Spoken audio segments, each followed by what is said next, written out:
All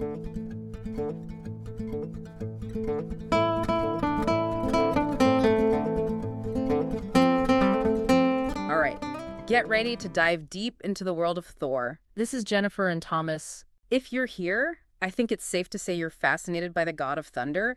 And honestly, who wouldn't be? He's such an iconic figure.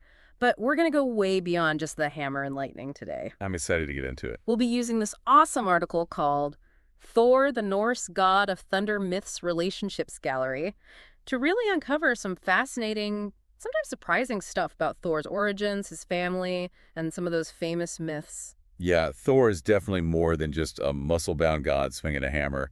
He's a super complex character with a super rich history. All right, I'm ready to get into it. Sounds good. We all know that classic image of Thor wielding Mjölnir, but what else is there? Well, let's start with his family tree. Everyone knows Thor is the son of Odin, right? But did you know his mother was actually a giantess? Her name was Mjölnir. Hold on, Thor's mom was a giantess. Yep. That makes Thor a three-quarters giant. Wow. It's a pretty wild twist when you think about it, especially because he's known as the protector of Asgard against those very same giants. Okay, yeah, that's something I never really thought about before. It kind of changes my perspective on, like, his whole deal. Why would he be so dedicated to defending Asgard if he's, mostly giant himself? It's a fascinating paradox, isn't it? It really shows how blurred the lines were between gods and giants in Norse mythology. Definitely makes you think. So, family life, was it all just battles and giant slaying, or was there some downtime too? Oh, he had a family life.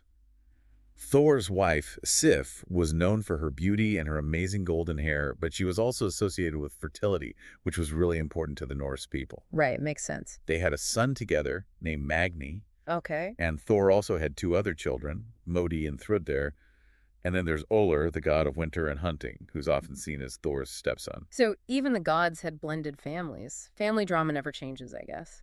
Tell me more about Magni. What made him stand out? Well, Magni's strength was legendary, even as a little kid. Oh, yeah. There's this famous story where Thor is pinned down during a fight with this giant, Hrungnir. And Magni, who was only 3 nights old at the time, lifts the giant right off of his father. He did what, 3 nights old? It's a pretty amazing feat of strength. Strength definitely runs in the family. So beyond family, Thor had some serious responsibilities too, right? Oh, absolutely. He was the primary protector of Asgard, always battling giants and other threats to keep order in the cosmos. But his role as protector didn't stop there. He was also a defender of Midgard, the realm of humans. So a double-duty defender. I guess it makes sense that the Vikings would see him as such a powerful force for good, protecting them from, well, pretty much everything. It's interesting, though, this duality of his nature. On one hand, he's this powerful warrior, but on the other, he's also this compassionate protector. What do you think that says about how the Vikings viewed their gods? Suggests they didn't see their gods as these distant beings. The gods were active forces in their lives, involved in the cosmic stuff, but also in the everyday struggles of humans. That makes their mythology feel so much more relatable, more grounded. Speaking of Thor's power, we got to talk about his arsenal. We all know Mjölnir, but were there any other cool gadgets or magical items? Oh, Thor was definitely decked out. Of course he was. So aside from that iconic hammer, which could level mountains, by the way, and it always came back to him. Like a boomerang. Kinda, yeah. He also had Mjölnir. It was a belt that doubled his strength. And then there were yarn grape, iron gloves that allowed him to wield Mjölnir safely. Double the strength, huh? Terrifying and impressive. Anything else? Oh, and how could we forget those chariot-pulling goats, Tangrisnir and Tangjoster? Right, the goats. What was special about them again? So Thor could actually eat them. Wait, what? Yeah, and then as long as their bones were still intact, they would regenerate the next day, ready to go again. He ate his goats. That's both practical and a little bizarre. Well, it speaks to their resourcefulness and also how practical the Vikings were in their, harsh world. They had to make the most of what they had. I guess so. Okay, we have to get into some of Thor's famous myths now. What are some stories that really show his personality, his power? There's so many good ones. Like, there's the story of Thor fishing for the Midgard serpent, this giant creature that embodies chaos. He almost catches it, but ultimately the line is cut and the serpent escapes. Man, that's more than just a fishing story. Right. It's Thor as a force of order, battling against chaos, even in his downtime. It's a powerful image. What else? Then there's that time his hammer, Mjölnir, was stolen by the giant Thrym. Oh yeah, I remember that one. To get it back, Thor had to dress up as the goddess Freyja. Thor in drag. Okay, I need to hear more about Oh, this. it's a classic. And it highlights that humor that's woven into a lot of these myths. It's not all just battles and brooding heroes. Yeah. There's a playful side to Thor, even mischievous. It makes them feel more human, more relatable. It's interesting how they blend the serious with the lighthearted, kind of like life itself. Any other myths we should touch on? Well, we can't forget his trip to Ukiraloqui's castle. What happened there? He faced these crazy challenges, like trying to drink from a horn connected to the ocean, or wrestling with old age. What? Turns out the challenges were all illusions, meant to trick him. But even though Thor seemed to fail, his strength and determination were still super impressive. So it was like a test, not just of his strength, but also his mental game. Exactly. It shows that even the strongest among us can be deceived.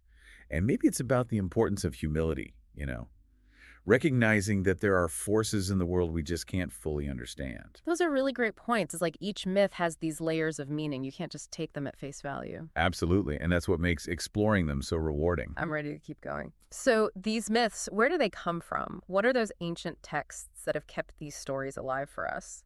Well, let's start with the Poetic Edda, this collection of poems that really capture the essence of Norse mythology. Okay. Within it, there are poems like Völuspá, which is a prophecy about Ragnarok, and Harbor is Yo, a funny dialogue between Thor and a ferryman. So it's like a glimpse into the Viking imagination, their beliefs, their reverence for the gods. Amazing that these stories survived. It really is. It shows the power of storytelling and how important it is to preserve our cultural heritage. But the Poetic Edda, that's just one piece of the puzzle. There's also the Prose Edda. Yeah. The Prose Edda, it's like a totally different kind of source. Okay, so how is it different? Well, the Poetic Edda is all these epic poems, right?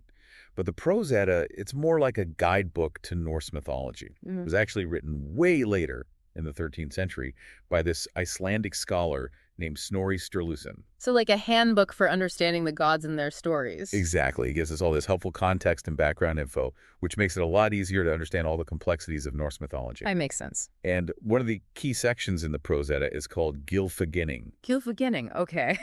It tells the story of this king, Gylfi, who travels to Asgard, the realm of the gods, because he wants to learn all about their world. And Thor, well, he's one of the main subjects of this divine education, let's call it. So like Norse Mythology 101. Pretty much. I like it. What kind of insights does Gylfi get about Thor? He learns all about Thor's incredible strength, his role as protector of Asgard and Midgard, and even about, some of Thor's vulnerabilities, like in that story where he journeys to Utgard, the land of the giants. Oh, right, where Thor gets tricked. Exactly. He gets totally outsmarted by the giant king, Utgard-Loki. It shows that even the mighty god of thunder can be outsmarted, which makes him, a little more human. Yeah, for sure. It makes his victories even more impressive when you know he's not invincible. Exactly. And Gylfaginning, it helps us understand those victories in a bigger context, Yeah. Like it shows us Thor's place in Norse cosmology. He's not just this strong god. He's a force for order and balance in the whole universe. That adds a whole other layer to his story. Okay, what about Skaldskaparmal? Didn't you mention that earlier? Oh yeah, Skaldskaparmal. That's another cool section of the Prose Edda. It focuses on the language of poetry, specifically on kenning. Kennings. Kennings are these metaphorical phrases that skalds, the Viking poets, would use to describe people, places, and things. And you know what? A lot of those kennings are about Thor. No way. So instead of saying Thor, they'd use these poetic nicknames. Exactly. They might call him Hrungnir's Bane, or the wielder of Mjölnir. It's like adding these extra layers of meaning and imagery to their poetry. So it's like a secret code for understanding the deeper significance of these figures. You have to decode the poetry to understand their true meaning. It's a great way to think about it. Those kennings weren't just decorative language, They were a way for the Vikings to capture Thor's essence, his role in their world, their reverence for him. It's all there in those kennings. It really shows how important those myths were to Viking culture. It wasn't just storytelling, it was woven into their language. Absolutely. It was part of their everyday life, their worldview. Amazing how these stories that were originally passed down orally have survived for centuries. Can you imagine what it would have been like to hear them for the first time? Oh, I know. Sitting around a fire, listening to a storyteller recount those adventures, all the battles with giants, the clever disguises. It must have been incredible. I bet it was. It makes you appreciate the power of storytelling and the importance of keeping those traditions alive.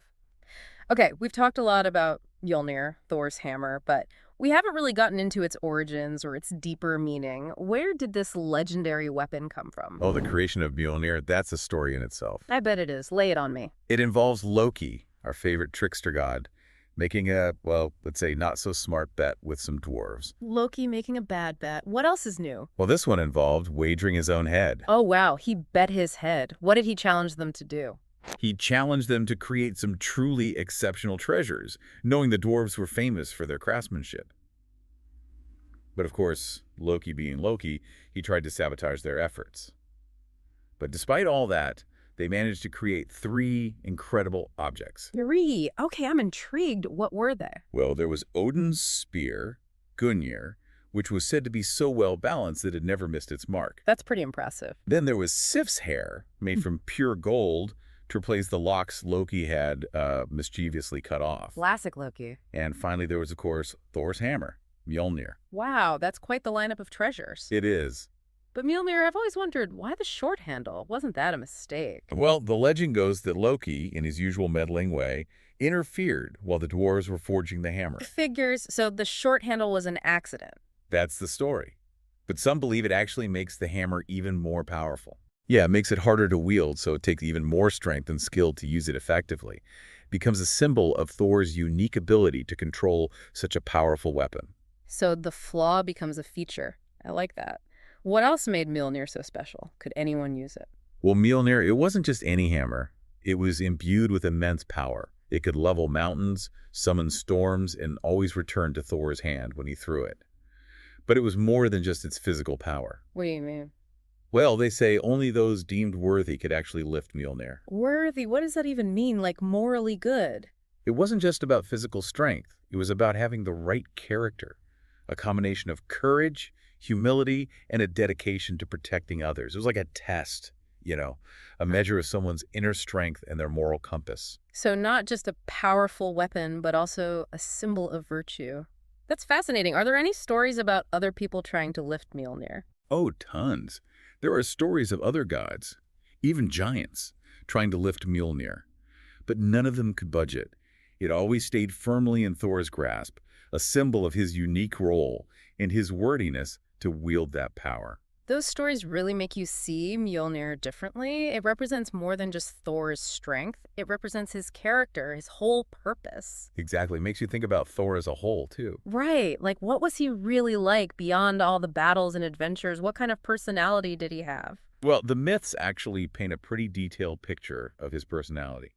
They describe him as jovial, fun-loving, with a booming laugh, and a love for feasting and good company. So he wasn't just the stoic, serious warrior all the time. Oh, no, definitely not. He loved spending time with friends and family, and he was fiercely loyal to them. So a bit of a party animal. Maybe a little. He definitely knew how to have a good time. That makes him a lot more relatable. It's good to know that even gods had a sense of humor. Definitely. But it's important to remember that Thor was also quick to anger, especially when faced with injustice or threats to those he cared about. So, a bit of a hothead. You could say that. But he's also quick to forgive. Overall, the myths show him as a passionate, sometimes impulsive figure, but always driven by a strong sense of justice and a deep compassion for others. Those human qualities, that's what makes him so compelling, even though he's a god. It's those glimpses of vulnerability, the humor, the compassion. They make him feel real, someone we can connect with. Absolutely. And that's why Thor's story continues to resonate with people, even today. He's not just a distant deity, he's a figure we can admire and even identify with. We've covered so much about Thor, his life, his myths, his powers. It's amazing how much depth there is to his story. It is. But now I think it's time to ask the big question. Why does Thor's story matter? Why has he remained such a captivating figure for centuries? What is it about him that still fascinates us? That is the big question, isn't it? Why does this figure from ancient Norse mythology still speak to us today? Yeah, it really is a big question, isn't it? I mean, we've gone through all these myths, the legends, the family history, the powers, the weapons, but what does it all really mean? Why do these stories, these characters from an ancient culture, still resonate with us today? Yeah, that's what I'm wondering too. What is it about Thor that continues to fascinate people all these centuries later? Well, I think part of it is those qualities that he embodies. Yeah. The strength, the courage, the loyalty, The sense of justice, those are things that people have always admired, no matter what culture you're from or what time period you live in. I mean, we all want to be a little bit like Thor, right? Yeah. Yeah. Standing up for what's right, protecting the innocent, fighting for what we believe in. Exactly. Yeah. The way he does it, too, with that sense of humor and that playfulness, it makes him even more appealing. He's definitely not your typical brooding superhero. Right. He enjoys life. He loves his friends and family. He's not afraid to laugh and have a good time, but when it's time to get serious, he's always ready to step up and be the hero. I guess that's why he's so relatable. He's got these godlike powers, but he's also got these very human qualities that we can all connect with. Totally. And that's what makes those ancient storytellers so brilliant. You know, they created these characters that are both larger than life and deeply human at the same time. It's like they tapped into something universal about the human experience, something that transcends time and culture. Absolutely. And I think that's what makes mythology so powerful. It speaks to those timeless truths about who we are and what we aspire to be. It makes you wonder if those Vikings sitting around the fire listening to these stories for the first time could have ever imagined how far those stories would travel, how many people they would continue to inspire. It's amazing, isn't it? Yeah. The power of storytelling to connect us across time and distance. And Thor's story, well, it's one of those stories that just keeps on resonating. It reminds us that even in the darkest of times, there's always hope. There's always the potential for courage and heroism. And that no matter how challenging things might get, we can all find the strength to face those challenges head on, just like Thor. We can all be heroes in our own way. Couldn't have said it better myself. So keep those hammers raised, everyone. Keep exploring these amazing myths and keep searching for that inner Thor within yourselves and in the world around you. That's it for our deep dive into the world of Thor. We hope you enjoyed the journey and that you learned a few things along the way. We'll see you next time for another deep dive into a fascinating topic. Thanks for joining us.